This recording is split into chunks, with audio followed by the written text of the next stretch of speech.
Hello, welcome to 15 Minutes of Consulting Best Practices. My name is Maria Isabel Rios, and I'm joined by David A. Fields. Hello, David. Hello, Maria Isabel. It is nice to see you. Happy Monday. Happy Monday. All right, let's get us started on this beautiful Monday down here in this corner of the world. For those of you who are new to the space, welcome. And for those of you who join us every week or often, welcome as well. This is a space where we answer your questions about your consulting firms to help you grow, to help you make the firm stronger, and to get more delight for you as firm leaders as well. Our answers are informed by our work with over 400 consulting firms by now. And thank you, Brad, for being prepared and always jumping in with the questions. Follow Brad's example. This session is meant to be very interactive, and don't be shy. Add your questions, add comments, add your insights to other folks' experiences. This is how these minutes become really, really rich. Yeah. David, you want to start with Brad's question? Sure. Let's see who his question is. Brad says, you've talked about dim sum contracts before with clients that might want a bunch of small projects or staff aug work. What are best practices and some specific do's and don'ts for establishing a dim sum contract? Okay. Ooh, so this would be 15 minutes. So let's see if we can manage to do this in a shorter period of time. First, for folks who don't know what dim sum pricing is, and without giving the whole story, think of it as telling your clients, typically what you would do is you would say, you can have a package of 15 credits, we'll call it. And you buy a package of 15 credits for a certain amount. And then within those 15 credits, you can do small plate projects. Maybe those are 2 credits. Medium plate projects that are 4 credits. And big plate projects that are 7 credits. And then what you have to do, what's really important on the do side of the equation, Brad, is to give good examples of what a small project is, a medium project is, and a large project is. You don't want to spend any cycles sort of fighting or disagreeing with clients, or is this small or medium? So give really good examples. A don't would be letting people do 2 things. Letting people buy small stuff outside of that contract, because that's where you get into trouble, then you start doing lots of little one-offs, and you don't want to get sucked into that. And the other don't is don't allow anything larger than a 7 credit, in this example, project go into dim sum. All dim sum pricing, all projects should be relatively small as compared to a full engagement. So you might sell a package for, call it $50,000, that would give them the opportunity to do, a handful of 20,000, what might be a 5, a 10, or a $20,000 type project, all of which are small. You wouldn't let them do a $50,000 project or a $100,000 project in dim sum pricing. Those engagements are done separately. That's a really high level view of this contracting approach. So Brad, let me know what other questions you have. Maria Isabel, what did I miss, or what do you want to add on to that? What I'd like to add on, and I agree 100% with everything you've shared, is before you start, even and I'm going to go back to your credit terminology, right? Say it's a 2 credit effort. Before you started, have a kind of mini kickoff. What are the expectations? What does success look like? And are we all agreed this is 2 credits out of 50, to follow your example? Once you have that in place, then you start working. Where people also run into trouble is where you're like, yeah, this is small, it goes into the tally. Yeah, this is small, it goes into the tally. And you don't do a beginning, middle, and end. What does it mean? What does success mean for that project? And also, what does their tally look like at every point in time? That helps people prioritize how they want to use what they've agreed with you. Yeah, that's a really good addition. Also, don't get confused between hours and credits. Right. You don't want to create that connection. All right. That was fun. Great question, Brad. Let us know if that answered. Anybody else have questions on that? Please put them in here, or literally any other question about running a consulting practice. Post it in the chat so we can see it. And in the meantime, Deidre, can you please share the first question that we had on queue? Oh, this question is from VR from last week's LinkedIn Live. So it's for you, David. Okay. As an independent consultant, how does one benchmark a particular process among companies in a particular industry? Okay, so one process, one industry. Got it. Is this open for consulting firms, or is there a process for independent solo consultants to do this? What do you think, David? So I think this is meaning, so is this only open for like big firms? I mean, it's an interesting question, VR. And so here's what I'm wondering, just based on what you wrote here. I'm wondering whether you think this is an issue of brand names as opposed to capacity. So is it because the larger brand names give those firms more access? More people will take, the benchmarking survey or, answer the interviews, and more folks will actually share data with a firm that has a recognizable brand name. And from that standpoint, look, there's no question that large firms, big brands, have an advantage. However, that doesn't mean that small firms and even solo consultants can't create benchmarks. It just might take longer. Meaning, I would look at this as a multi-year effort. Year one, you collect, start collecting data for benchmarks through your contacts, through your outreach, through people you can reach, through partners or whatever. That's how you create your initial benchmarks. And then as you're able to demonstrate that you're creating something real, like year two, you can say, here's the report from year one. And year three, you can say, here's the report from year one and year two, and here are the people that participated or the companies that participated. It becomes easier and easier to solicit more people and higher status people. You might not get Microsoft and Apple in year one, but you can get smaller players, and by year five, you will have Microsoft and Apple. But other than that, I don't think I think any solo you can build benchmarks on just about anything. You can ask about just about anything. That's my initial thinking. Isabel, make that even better. What did I miss? I don't know. I'll try. All right. You mentioned collaborations, right? So I'm thinking that's a route, because a good collaborator could put you in front of a lot of people that you may not have direct access to. So who has a tribe that is perhaps interested or has a lot of richness in terms of the benchmarks you're trying to build?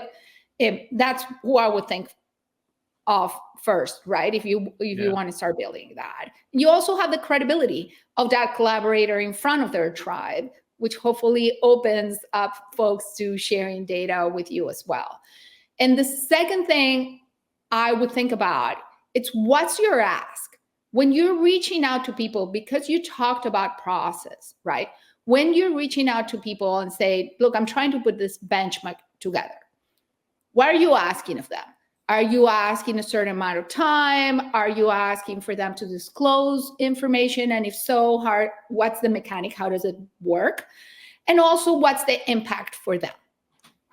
Don't think, or I wouldn't think that you need to tell people, okay, this is the reward. The reward needs to be proportionate. Maybe the reward is they helped you. They helped you create a better process. But it's useful and it's valuable for people if they go into the conversation with you and they know what's the expectation and what's the impact it will have for them, what's in it for them, right? If it's goodwill because they help you and they help make your firm stronger, fantastic. If you expect to create a report that they will have access to, also fantastic. But think about that beforehand. David, what do you think? Yeah, well, I agree. I think that's a good addition. Yeah, the collaborators and making sure you know what's in it for them clearly makes sense. Can we jump to Brad? I had a follow-up question. I do that? Right. Though, looking at you, Marie-Isabel, and then I don't typically know, look at me, I realize we should let first-time attendees know we don't always match. This is just, it just looks like we're both, going to go out to a funeral after this or something, but we don't always look this way.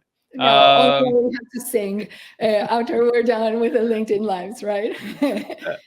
Okay, so is dim sum the best agreement structure versus retainer or fractional for a client that wants access to hours for work rather than access to advisory? Okay, so yeah, we're getting deeper. First of all, fractional, we typically are not huge fans of fractional, just because by definition, it puts a cap of 1 Right. on a person. So unless you're doing staff aug, we're again, but there's a lot of people do fractional and you can build a nice business, but it's very capped. My question to you is, why is a client looking for access to hours? Why would a client want to buy hours? A client should be buying outcomes. It always, you don't wake up in your money, you wake up in the morning spending your money on hours. You wake up saying, I'm trying to achieve something. So there might be a little bit of re-education needed for your clients. Dim sum is the right contract structure when you have a client who asks for a lot of small things. They're just like, hey, can you do this? Can you do that? Can we do another little piece here? Can you do a report on this thing? And there are certain clients who ask for a lot of that. And for those types of clients, dim sum pricing is perfect. That is specifically what it's designed for. If you have a client that's looking for an outcome that's project specific, where there's a beginning and an end, you create a project engagement. And there are a few ways to do that.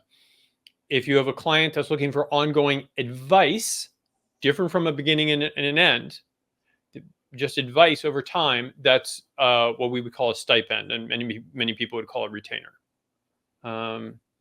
That's where I come out on that. Again, Rizba, go ahead, correct me. I think as an example, because it may help to visualize it, right? At the very large MBB firm where I started off, we used to have what we called continuous collaboration engagements. And they were typically in support to a CEO or to the board, where we knew we would have a team for a certain period of time with very tactical and practical support that in itself didn't amount to one project. Now, that worked very well in clients that had projects running in parallel, right? So there were other teams delivering projects, and this was a way to augment that effort, right? So say the CEO needed to present at a conference, and the team that was on continuous collaboration, or the equivalent of dim sum, would help prepare that presentation, source the result, speak with the whole organization and gather metrics and all of that stuff. Once that effort was done, then we moved into the next thing. Oh, there's an acquisition target. Then maybe let's play out how would the market change, right? If said company decided to go into acquisition mode or not. So those are the things that will come into dim sum. In themselves, they were not big enough to amount to a project, or not big enough to amount to a project yet, because oftentimes the dim sum work would be the precedent or stage 0 of what later became a bigger project. Cool. All right. All right. I don't know if we have time to sneak in on a question or not. Probably not, but go ahead, Deidre. Put something up and we'll either get to it or we'll at least tee it up.